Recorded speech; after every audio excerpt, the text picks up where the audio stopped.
Hello বন্ধুরা, বয়স্ক ভাতার জন্য আপনারা কীভাবে অনলাইনে আবেদন করবেন সেটি আজকে আমি আপনাদেরকে দেখাবো। তো দেখতে পাচ্ছেন আমরা কম্পিউটার স্ক্রিন থেকে দেখাবো, আপনারা যে কোনো মোবাইল ফোন দিয়েই আবেদন করতে পারেন, ঠিক আছে। তো একই প্রসেস আমি জাস্ট কম্পিউটার স্ক্রিনে আপনাদেরকে বোঝানোর ক্ষেত্রে দেখিয়ে দিচ্ছি, ঠিক আছে। তো সর্বপ্রথম আপনার গুগল ক্রোম ব্রাউজারটি ওপেন করবেন, অথবা আপনার ফোনে যে ব্রাউজার রয়েছে সেই ব্রাউজারটি ওপেন করবেন। তো তারপর সার্চ বক্স পেয়ে যাবেন, এখানে আপনি লিখবেন হচ্ছে DSS, এই যে এইটা লিখে আপনারা সার্চ করুন, ঠিক আছে। এই যে দেখেন বিধবা গভ বিডি অনলাইন অ্যাপ্লিকেশন, এটা লিখে আপনি জাস্ট এন্টার করবেন। এন্টার করার পর এই যে প্রথমে একটা ওয়েবসাইট রয়েছে, এই ওয়েবসাইটের মধ্যে আপনারা ক্লিক করবেন, ঠিক আছে। তো তারপর হচ্ছে আপনাদের সামনে এরকম ইন্টারফেস শো হবে।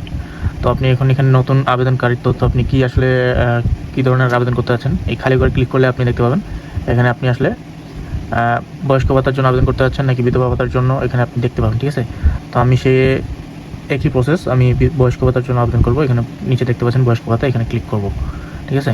তো তারপর হচ্ছে এখানে যার বয়স্ক ভাতার জন্য আবেদন করতেছেন তার এনআইডি কার্ডের নাম সম্পূর্ণ ইংরাজিতে, বাংলাতে, তারপর হচ্ছে তার ভোটার আইডি কার্ডের এনআইডি নাম্বার, জন্ম তারিখ, লিঙ্গ এখানে সিলেক্ট করতে হবে, ঠিক আছে। তো আমি এগুলো দিচ্ছি।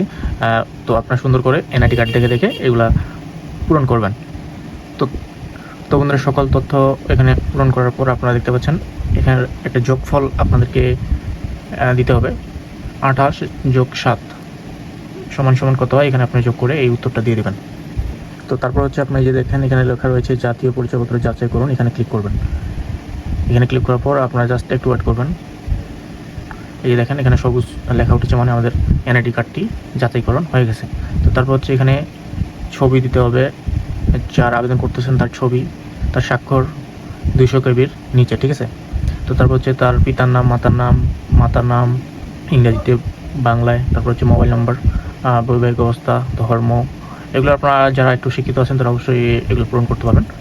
তো আমি ধাপে ধাপে সব কিছু পূরণ করতেছি, তারপর হচ্ছে আপনাদেরকে দেখাচ্ছি।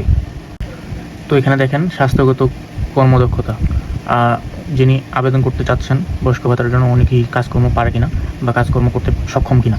তো আমি দিয়ে দিলাম, সে যেহেতু কাজকর্ম করতে মানে সক্ষম, সেক্ষেত্রে কর্মক্ষর দিয়ে দিলাম।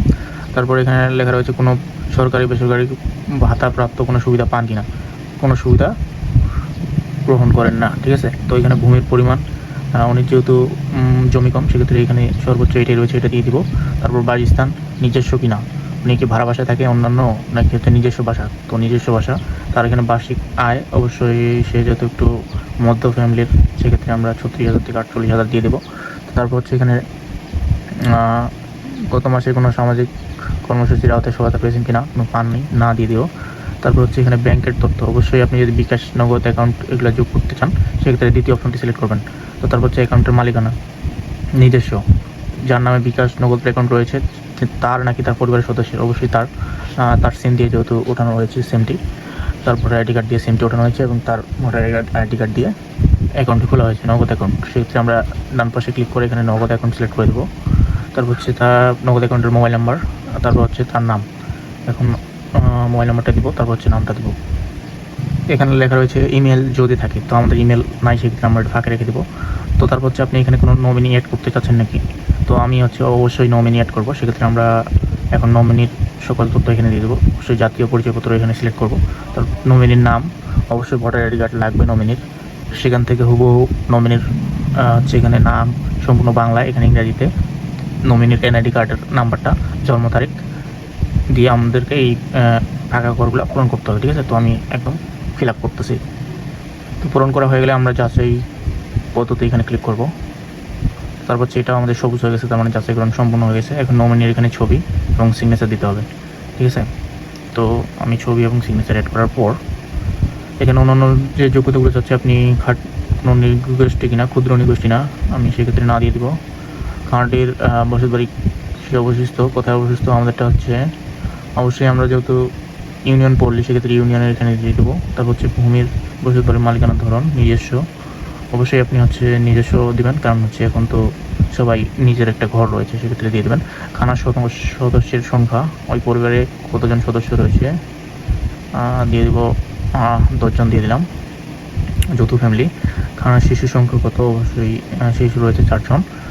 খানার প্রধানের বয়স অবশ্যই 60-এর বেশি। খানার প্রধানের সর্বোচ্চ ডিগ্রি সম্পন্ন কিনা, অবশ্যই যদি ডিগ্রি থাকে দিয়ে দিবেন। আমার হচ্ছে যার জন্য আবেদন করতেছে তিনি নিরক্ষর, সেক্ষেত্রে নিরক্ষর। তার স্ত্রী কোনো ক্লাস পর্যন্ত পড়ছে কিনা সেও নিরক্ষর। খানার কি পৃথক রান্নাঘর আছে কিনা, মানে আলাদা কোনো রান্নাঘর রয়েছে কিনা, আপনার যার জন্য আবেদন করতেছেন তিনি কি যৌথ ফ্যামিলিতে খায় নাকি আলাদা খায়। যদি আলাদা খায় তাহলে আলাদা দিয়ে দেবেন। তো এরা হচ্ছে যৌথ ফ্যামিলি, সেক্ষেত্রে আলাদা কোনো রান্নাঘর নেই।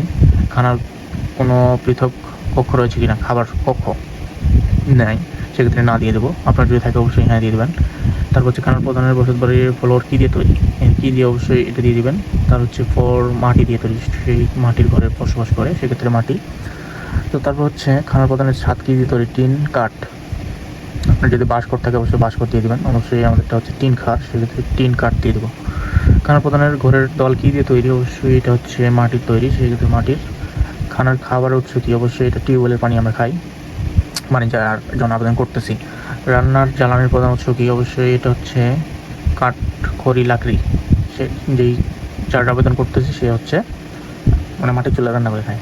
তো তারপর হচ্ছে এখানে জ্বালানির পরিমাণ, আপনার যে জমি রয়েছে আপনার যে রান্না রয়েছে সেটা আপনি গ্যাস যেহেতু ব্যবহার হয় না, সেক্ষেত্রে 0 কেজি দিয়ে দেবো। খানার হচ্ছে এখানে টয়লেট কিসের, অবশ্যই এটা হচ্ছে কাঁচা ঝুলন্ত। আপনার যে টয়লেট ধরেন সেটা দিয়ে দেবেন যারা আবেদন করতেছেন। তো তারপর বিদ্যুতের লাইনের উৎস কী, এটা হচ্ছে জাতীয় গ্রিড, মানে পল্লী বিদ্যুৎ। খানার সকল তথ্য মালিকানার জমি কতটুকু, 0.50 দিয়ে দেবো। 2 বছরের খানার বিকাশে কিন্তু কোনো অর্থ গ্রহণ করেছে কিনা, অবশ্যই এটা না।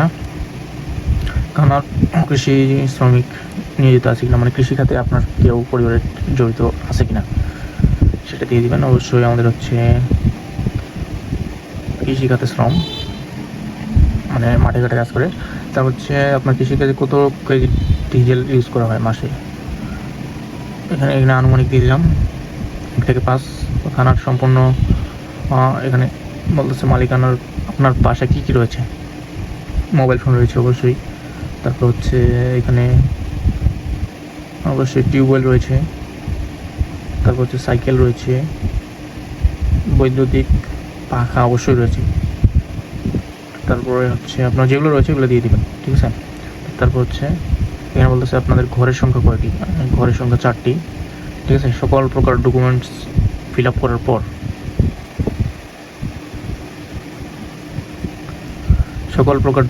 দেখেন ফিল আপ করার পর আপনারা সুন্দর করে চেক করে সাবমিটে ক্লিক করবেন। তো আমি আবারও আমার ডকুমেন্টগুলো চেক করে নিচ্ছি। তো বন্ধুরা, সাবমিটে ক্লিক করার পর আপনাদের সামনে এরকম ইন্টারফেস শো হবে। তো এখান থেকে আপনি হচ্ছে আবেদন ফর্মটা ডাউনলোড করে নেবেন।